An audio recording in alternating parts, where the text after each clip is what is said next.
Over the years, I bought personalized climbing programs, read the books, watched countless hours of YouTube tutorials, and spent about 15 years trying to work out what works for me. This year, I finally broke through a multi-year climbing plateau with a simple, effective self-coaching system. And in this video, I want to show you what that system looks like and the lessons I wish I'd learned sooner.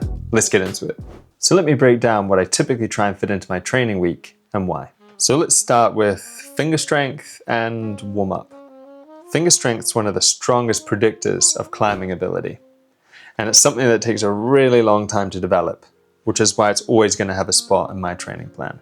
I've started integrating my finger training into my warm up, inspired by Dr. Tyler Nelson's work, which I love, and I'll link down below. I start off with finger curls.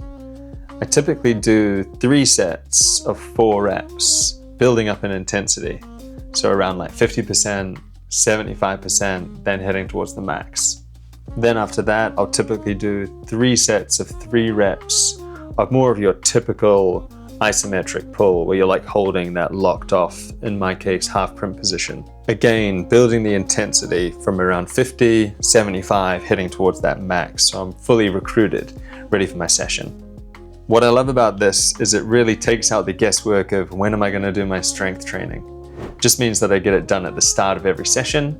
My fingers are well recruited for the wall and they're getting the stimulus that they need. Now, between each set, I throw in a sort of upper or lower body warm up.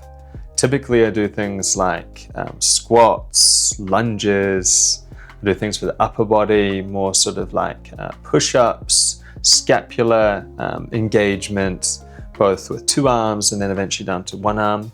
Yeah, if you're interested in more details, please check out the videos in the description. Okay, next up, we've got the max bouldering session. Now, this is what I live for. This is my favorite. Just going in, trying really hard, problem solving.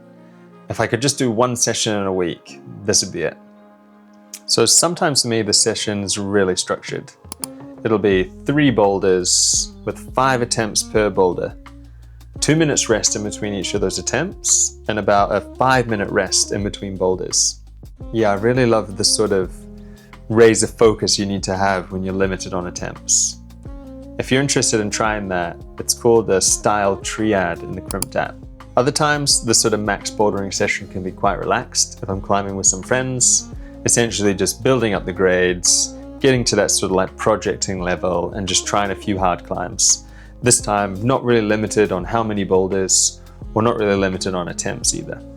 So if I'm climbing outside, maybe on the weekends, that sort of takes place as one of these sort of max bouldering sessions, as the intensity is sort of just as high. So, endurance and volume. Why is it in my program? So this helps me climb more. It builds up that work capacity and ability to recover in between attempts, which allows me to have more solid attempts on the boulder I'm trying. What I typically do would be potentially like a 1 minute on, 1 minute off on the order belay.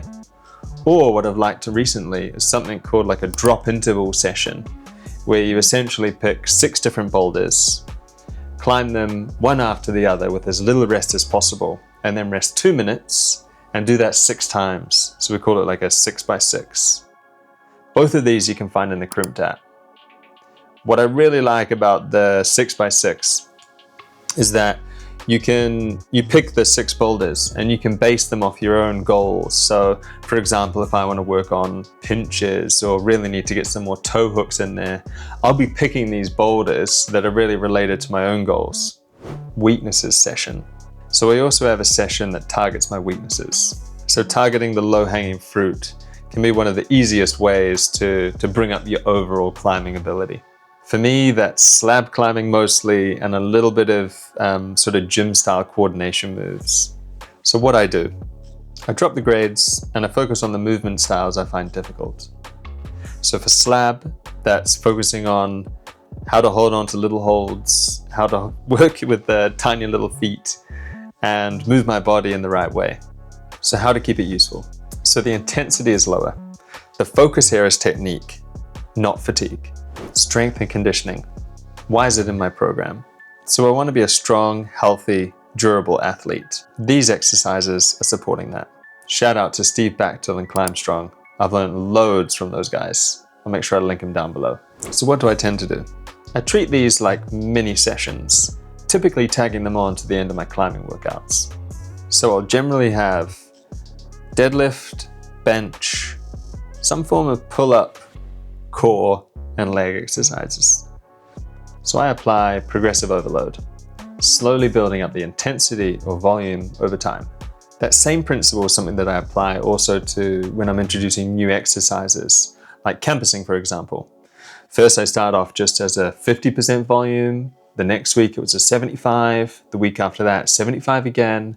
And then the fourth week is when I went to the full 100% volume session. Flexibility. So for years, this was a neglected weakness. But essentially, it helps me get my body into these better positions in order to be able to use my strength much better. Currently, I do a couple of longer, maybe 30-minute yoga sessions, maybe once or twice a week, typically on my rest days. I'll also try and fit in some sort of weighted stretching where I'm working on a pancake, where I'm leaning up against the wall with some weights, and then also a weighted frog stretch where my legs are against the wall and I have a couple of weights just resting against my knees. Occasionally I'll do these shorter, maybe 5 to 10 minute daily stretches. And my warm-up also contains a good bit of mobility. Yeah, Lattice have this great video with Aidan Roberts, where it's about improving finger strength or strength on tiny holds. But the whole video is nothing about how to hangboard or what edges to use. It was all about this sort of something they called this vacuum style climbing, which was all about to be able to get your body into these best positions to be able to get the most out of these tiny holds. I thought this concept was really cool. So here's what a rough week might look like. I'll avoid putting max bouldering sessions back to back. So if I'm training 2 days in a row, it'll typically be a max bouldering session followed by a endurance or technique session. Every fourth week I plan in a deload week. This suits me as someone who's been pretty injury prone, and it's just same exercises, pretty much same intensity, but just 50% of the volume, trying to give my body a bit of a chance to catch up. So my final thoughts and reflections. Right now I'm feeling great. Strong, flexible, kind of, and just generally really happy that I've started working on my weaknesses. You know, to be flexible takes a really long time, like a lot of the things to build up. I'm just really glad that I've started to move that needle a little bit, because it's going to take me a long time to get flexible, but I'm just so happy I've found a way of fitting it into my lifestyle, and then I'm moving forward in this direction. I had this great moment where it all sort of clicked. Just a few weeks ago, I was trying this boulder, a 7B that I'd tried a few years ago and really struggled on this foot move in order to essentially get in this frog position. And I was back just recently and I got to the move just before that and I looked down at the foot. I was like, oh, it's right there. And I was able to just put my foot on super easy, and I felt so much more solid in that position that I was able to make it up to that last move. Felt pretty easy. I remember looking up to the last hold. I was like, oh, it's right there. And just, pop the hand up. And it felt awesome. So yeah, I'm super pumped that I've started working on my flexibility. So this isn't a perfect system, and I know that. I think it is really important to measure your progress with training plans. Ideally at the beginning, and then maybe 6, 8, or 12 weeks later, just to sort of document is this working? Am I moving the needle forward or in the right direction? So the power of flexibility, and no, not this time thinking about how wide I can get my legs. I mean, the flexibility in the structuring of my program, that's something that I've really loved. Using the Notes app, just being able to juggle things around as suits me. Something comes up at work, I got sick, no worries. I just move that deload week a little bit closer, make sure I rest and recover, and just get straight back on track that next week. So having a balanced week. Balance beats burnout. If I'm always just going in, doing max bouldering session after max bouldering session, for me it just took its toll on my fingers and body. I couldn't keep up with it. So having this sort of balanced week of having endurance, strength, power endurance, flexibility, the whole package just really made me feel well-rounded. Take it slow. Seriously. If I could give one piece of advice, it would be to avoid getting injured at all costs. It's the one thing that's really going to hurt your progress. Every time I've been injured, it's because I've done too much, too soon. Progress comes with patience and consistency. So whenever you're trying something new, a new protocol or a new intensity, just try and layer it in really gradually. Make it yours.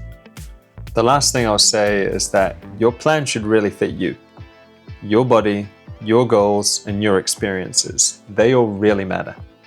If I was working towards being a better trad climber, my plan would look very different.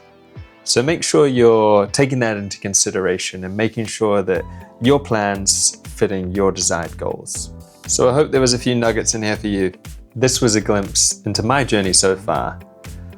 What's worked, what hasn't, and just where I've landed after 15 years of trial and error. If you're curious how all this paid off on my longest outdoor project to date, check out this video.